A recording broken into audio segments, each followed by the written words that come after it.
অতটুকু পরিশ্রম করো যতটুকু পরিশ্রম করলে রেজাল্টের দিনে এই আফসোস নামক ওই শব্দটা তোমার মধ্যে না আসে। ওই আফসোস নামক শব্দটা যদি নিজের মনের মধ্যে একবার চলে আসে যে ইস আরেকটু ভালো করে পড়লেই তো, ওই আফসোসটা সারা জীবন কাটাবে। ওই একদিনের আফসোস সারা জীবন তোমাকে কাটাবে। যদি আফসোসটা করতে না চাও, এখনো যথেষ্ট রিস্টার্ট করো, নতুন ভাবে শুরু করো। আমি গ্যারান্টি দিচ্ছি ইনশাআল্লাহ সর্বোচ্চ ভাবে। দেখো, তোমরা এখানে যারা আছো, আমার সাথে কি 30 সেকেন্ড সময় চোখ বন্ধ করে ভাবতে পারবে?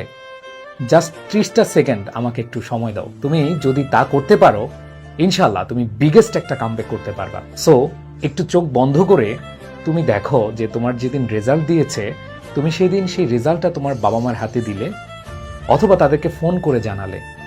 দেখবে তাদের চোখে আনন্দের অশ্রু, তাদের মুখে গর্বের হাসি। আর যারা তোমাকে এতদিন বলতো যে তোমার দ্বারা কিছু হবে না, তুমি কিছুই পারবে না, তারা আজ একবারেই চুপ, তাদের মুখে আজ কোনো কথা নেই।